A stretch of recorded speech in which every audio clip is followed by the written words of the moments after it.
Cracking guys, welcome back to Clash with Bando. Tonight I've got a war recap of another scrim with Above and Beyond. It was Above and Beyond versus Above and Beyond QQ. I think it's an American clan set. They've got a few in there. So 88 to 86, it was a win, 2-star win, and I'll go over as much as I can. Hopefully I don't miss anything. I'm a little bit pushed for time tonight. But I hope I've got all the numbers and stats and all that right. So you can see they've 3-starred all our 9s. Our 9.5 was fed. And then they haven't hit any 3-stars on our Town Hall 10s, which is pretty nice. I've been 3-starred in the last 3 wars with aBove&beYond. So that was interesting. Whereas for us, we have got some percentages on their top 2. And then 3-star everything else. So I'll go obviously over the 3 and 4. That's some pretty good replays there. But just going through some statistics, I'm trying to do every war a little bit different and see what works for me. But from what I could see, there were 2, 4, 6, 8 people with 6-star wars. And out of those, there was only the one clean skin 6-star, and that was Yashol. So yeah, shout out to him. I'll show one of his attacks. They're both very similar. It's definitely worth watching. And it was good to see they had a lot of 6-star attackers. So, you know, Fed, Yashel, Chelsea, Juby, Professor Thessa, Philip, Magatu, and Sub-Zero. So it was just a really good all-round. And there were no hit-downs, which is important. It's an important part of the war. There were actually a few hit-ups early. Plan to get a couple of Town Hall 9s to hit up to allow the 10s and 11s to start planning from, you know, the 6-hour mark at least. So that was something they've been trying to do. For actual defences, I think there was 2 from memory notably high. You had 5 on Piercy there, and there was 5 on Mortec and 3 on Teo. So as a 30th player, that's pretty awesome. So good work from everyone there. And I'll have a look at the enemy. I haven't looked at how many 6-star attackers they've got. But more it's the defences that I'm interested in. And it was a pretty funny war. 4 attacks on their number 1. That was some percentage getting at the end there, I think. But 3 attacks on their number 4. That was a Town Hall 9, then a Town Hall 10, and then Fed 3-starred it. So pretty awesome result. It's nice to get the Town Hall 10 3-starring the Town Hall 10, because then on there you can plan for your 11s to be hitting higher, which is what you want when you've only got 4 Town Hall 10s and 11s in a organised war. You've got to really think where can you best utilise those. There was 5 defences on their number 7. Now I think one of those was a practice run at the end, so that was 4. The big one was their number 17. And he took 7 hits before he got dropped, and there was another hit on it afterwards. But what I'm going to do is I'll do it a little bit differently. Is I'll play. I failed it myself. I'll play that, and then I'll play how the base got beaten, and then get into some other replays. So we'll do that when it's actually. I'll do that when it's time. I want to put the highlight on the first fairly early in the war. We have a look. See if I can find it. Where are we? So obviously a lot of 3-stars, a lot of really good action to start off with. You see Bando 05 there, only 46%, but that was versus their number 4. That was just to open that up. And then not long in the war, Stevius, he had an attack. He hit a high percentage 1-star, but that pretty much gave a really good mud map. And that was 3 hours into the war. So from 3 hours in, and then obviously not long after that, Confederate, he's watched it several times, taken the half an hour to plan, and before 4 hours is out, we've already hit 1 3-star. So then Stev came in with the big, 7 Steve, had the 3-star number 3. They were gone from there. They did well to get all the all the Town Hall 9s done, but they never looked really serious in getting any of our Town Hall 10s. So excellent war all round. I did forget to mention that S7 Steve, he's retiring. He's going on to greener pastures with starting up a business, I think it was. So good luck in that, mate. That was really, it's good that people can assess these things. As an addict of the game, it's cool to see how people work this out and step aside and concentrate on real life. Worth mentioning as well, I guess, is the enemy had to use 2 Town Hall 10s to hit down.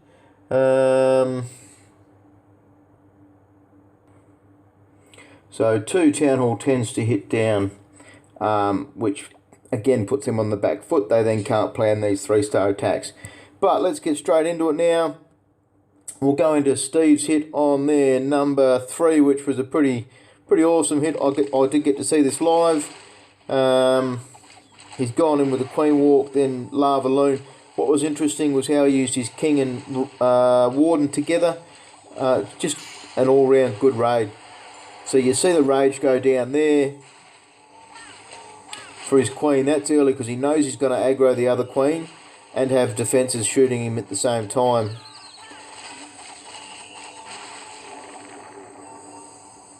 I wonder, I guess as we watch the Queen go around, I wonder if maybe 1 poison would be enough to do that. You see that she didn't take much other attack damage. If the enemy Queen's doing half damage, would that be enough? I guess it's worth thinking. That might give you half a spell elsewhere.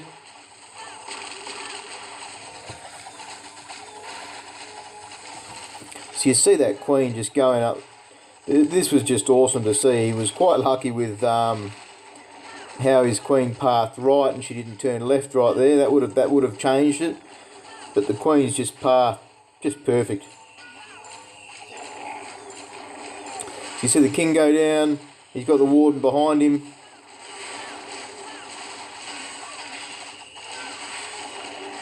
Pops that Rage. Pops the ability. That King is going to get that air defense. Nothing is going to stop him. And the Archer Tower. So that's just an all-round brilliant setup there. He did miss his Queen's ability there, which is unfortunate. Does make you sort of think then instead of using that Rage earlier, he could have saved that and used his ability and held onto the Rage. So he's just got a heap of loons here. Free's probably a touch late. Good with the loons left on the bottom there.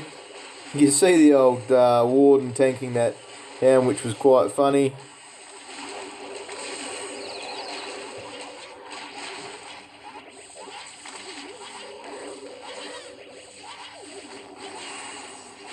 What was nice, the Warden took that hound just completely away from everything. Brilliant raid, Steve. Really good raid. So one thing I did forget to check was how long he took. So what was that? That was the 2 hounds, 25 loons. And the raid took just under 3 minutes. So obviously you can see a couple of things I mentioned, different things to think about, but brilliant raid all round. Now let's look at Fed's hit on number 4. We had a lot of planning towards this, and I'm really surprised he brought this base to an organised war. You do see it very often in standard play, and it's just such a simple base to have a myriad of options against.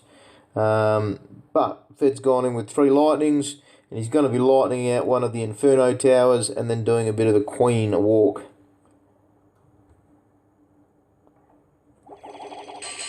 So the Queen's not going to die. That's not the intention. The intention is to get that Queen softened up. And I do like how he's considered his air defense, his earthquake, and he's used that on the other Inferno as well. So that's softened that up. That's one of the things that can stuff this raid. Queen's charge straight in the middle there. So there's the enemy Queen. She comes up now, and you see, because she was so low from the lightnings, he hasn't had to use an ability, he hasn't had to use a spell, he's just managed to keep it.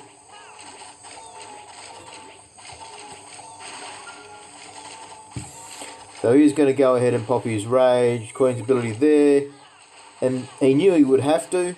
That was planned. He didn't want to use any spells for it.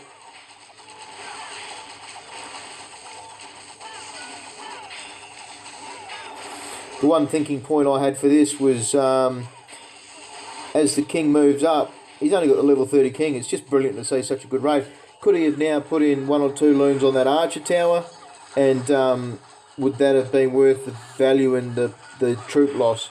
Probably not, because when you look at it, the king's got that archer tower, and that's the most effect that you need for that king. It's mainly just to herd and to make sure your loons are going to path through the middle. So he's taken 4 hounds.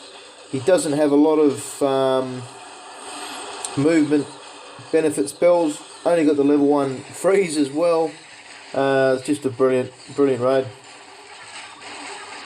You see there's just so much tanking left. 2 hounds. He's kept a poison.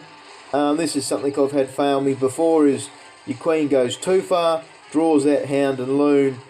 The loon drops a load on the old queen's head, and yeah, that's it for her, and it can go pear-shaped. But he's kept that poison, and that's raid over.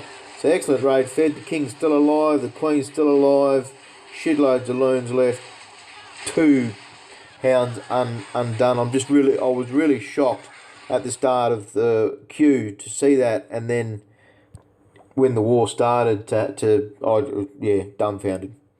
But all right, so let's have a look through some of the Town Hall 9s. We'll start with number 6. Now this is Glock. He's gone in with a Queen Walk. What was it? Was it 1 or 2 golems? I thought it was 2 golems. It's not showing up his clan castle.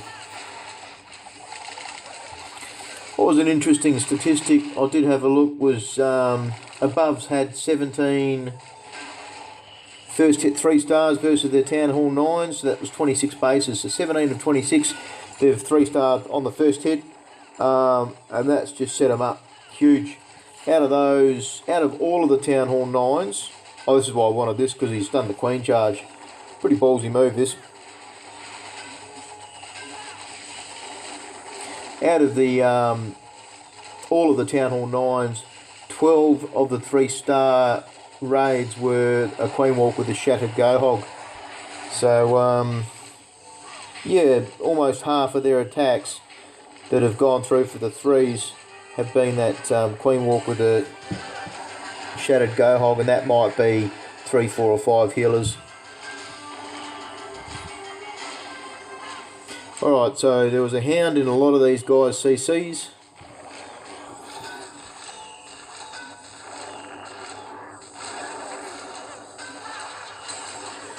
Hound pops.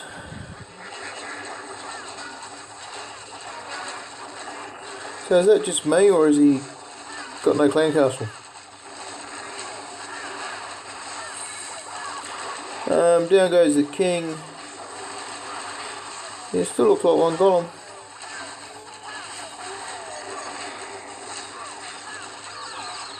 So the queen, she's right. She's set up to go.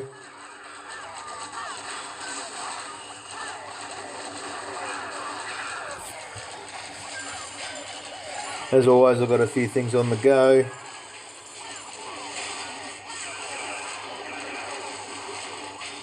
Well, there you go. Didn't even realise when I previewed this to start off with that he had no clan castle. So 30 units short. He could have had another golem. Smashed it. So really, it's just a good assessment of the base. That queen charge. It was just a very valuable gain. That's it. Well done, Glock.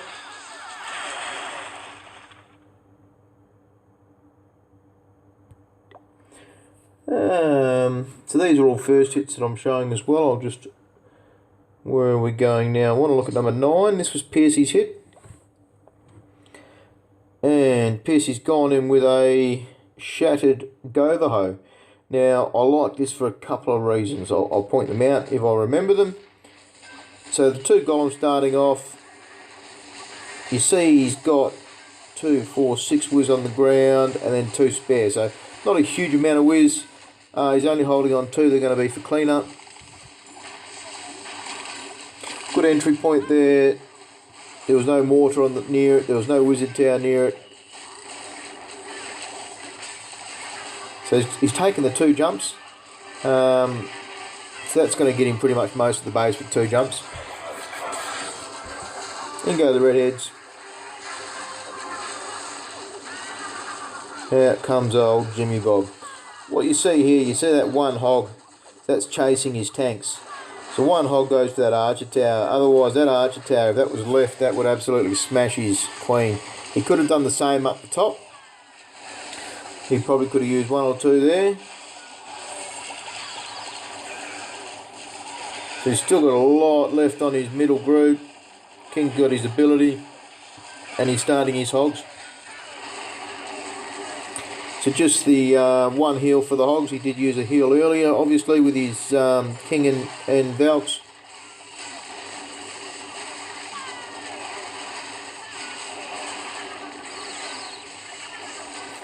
They should get his DPS troops out now.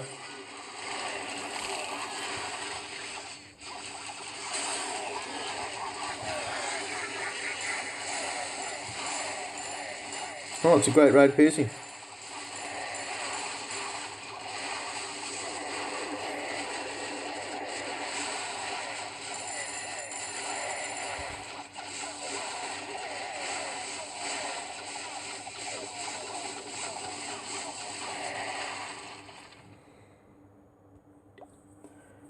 Alright, number 10 next. What do we got on number 10? Yashal.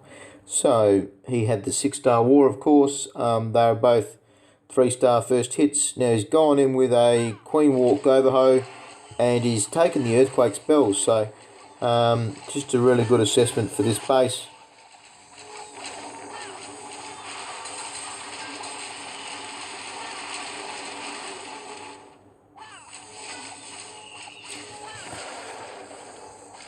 What I liked about this attack was his choice in the way he's walked the queen.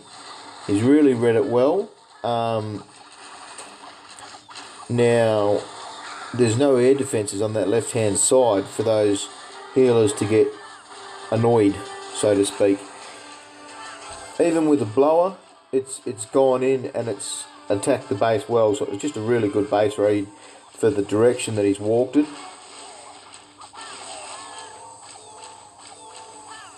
So it's a dragon with 10 archers in his CC.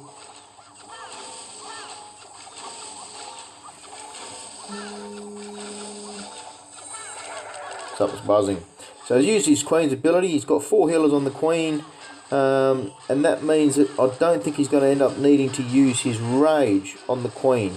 So he's gone in with that option. Out come the golems on the bottom right.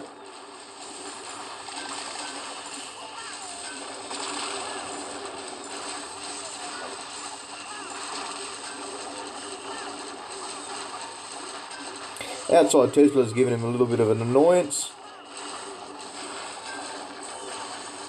Not really much he can do about it at the moment. Everything's gone the direction that he needs. So because he's saved that rage, he's now got that for his group of Valks, and they're just going to chew that up. Good choice in where he's sending his hogs in. Probably could have used 1 on that outside Tesla whilst that golem was there. What I've just sort of started saying with chasing your golems.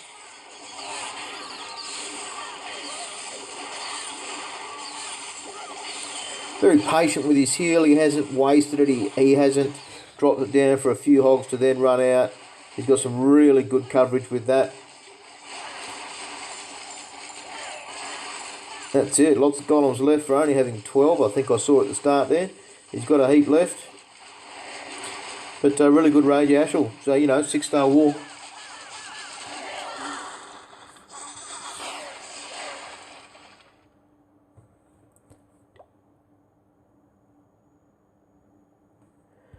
Alright, and we'll skip through to number 21 next. There are plenty of attacks that I could show. You know, in a winning war it's nice, but I'm just trying to keep it a bit fresh. And what have we got here? A stoned go hog, I think. And this is from Juby, And what was interesting with this was he deployed 2 golems to start off with, and I watched the whole raid thinking he's forgotten his third golem, but he uses it pretty different, which is cool to see. 2 heals, 1 rage, 1 jump.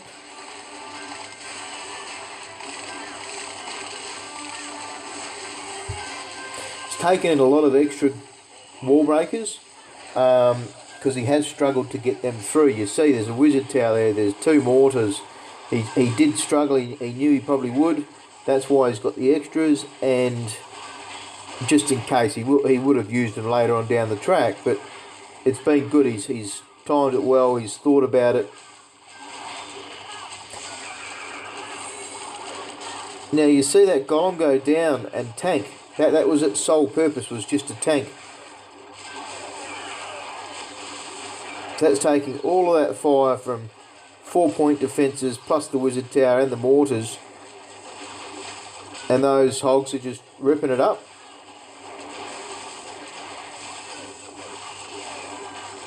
See the first heal go down. That's going to cover all of those hogs getting those 5 defences there was when it went down. He probably could have dropped his wizzies out now. I don't know when they do go out. But concentrating on his hogs. Maybe that touch early on that heal. But yeah, he's got the job done. It was just interesting to see him hold on to that golem up until the point he used it. Just a good concept.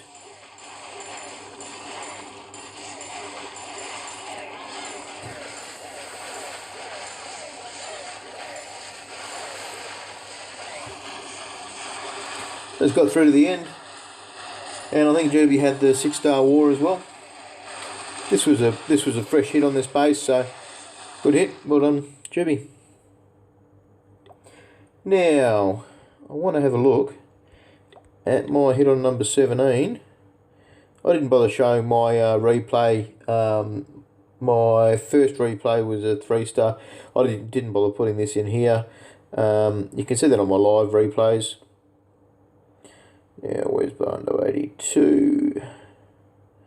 Versus their number 17. Now, I really should have 3-starred it. I knew where the G-bombs were. I've gone in with a stoned Go Hog, and the giant bombs, I knew they were next to that archer tower and cannon, and then on the other side between the blower and the other cannon. So I knew where everything was, but I've chosen to enter it on the centre point here, which I think I'll show the raid obviously, but I think if I had have gone in from the left hand side and jumped into that first section around that mortar, that would have given me the queen and the clan castle quite early, and then I could have jumped elsewhere. They're only 5-point jumps, they're not hard to get out of the way, and that would have then got me into the middle to get all of the giant bombs and the king and all that kind of stuff. But instead I've gone up with a pretty silly attack, and yeah, really at this point, this was the 3rd attack versus this base. I did think I had its measurements, but I did stuff it up. See, I only put down 1 golem at the start. There's no real point to put all of them down. I used that giant on the left-hand side there just to be able to herd and make sure everything went right.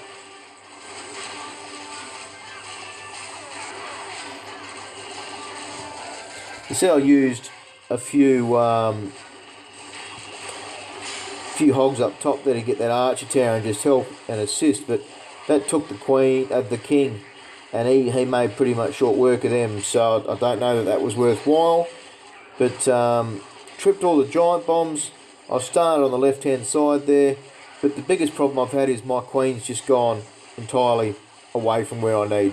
So, you know, anyone doing hog raids knows that if you've left the enemy queen up, you're pretty much stuffed. She just makes mincemeat of those hogs. So we'll speed that up. I was still trying to save it. At a certain point I realised what's happened, and then thought, well, maybe if I hog towards the queen, I can use her and that, but yeah, I had no chance. There was my stuff up.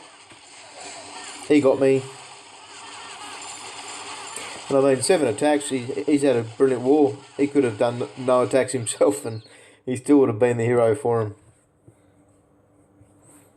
Now let's have a look. I think it was Juby, was it? No, where are we? Number 17. Yeah, Juby. So he's gone in with a Queen War Shattered Go.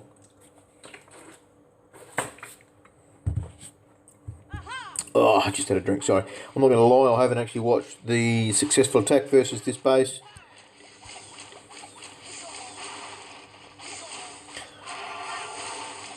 So he's herded for the Queen. That's a very simple choice of a herd, as that wizard gets 3 buildings for nothing pushing on him.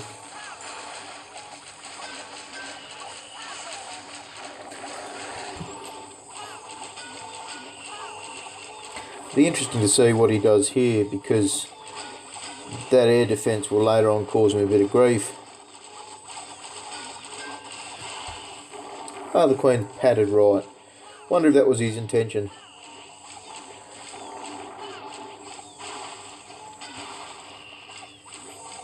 You do see the minion herding up top there, so I wonder if that was the intention.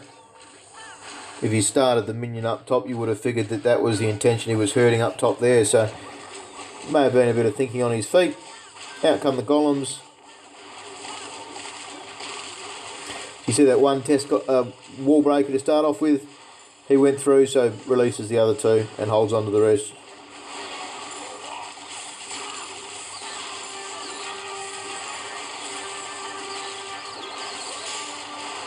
So he's raged up nice and early, because he's going to hope to kill that air defence and keep his Queen up at the same time as everything else. So yeah, that all stays up. Queen goes back to full. Now the golems are probably going to get a bit of love from those healers as well. King's gone out by himself. He's missed the king. Out come those skellies. Now there was 2 skelly traps together just off that town hall.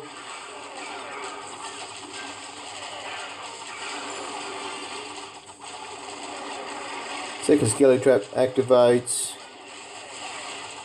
Because he's now got that Queen in midfield, those healers, they held back nicely on her.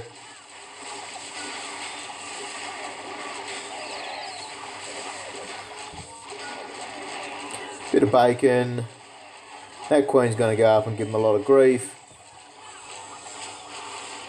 And then the heal for the two remaining Teslas and cannon. So good raid, Joby. I think maybe a bit of luck there, maybe. I haven't actually spoken to him about it. That's the first time I've watched the raid, but yeah. So that was attack number 7. We do have a bit of a problem sometimes. I've noticed in the scrims where there's 1, maybe 2 bases that causes a bit of grief. And I definitely can't say I'm perfect, as I missed this base myself.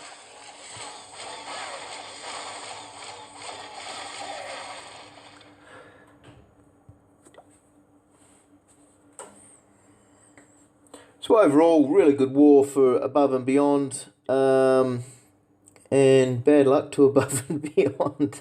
Yeah, it was always fun to be a part of, and I hope you guys had a bit of a laugh, and clash on.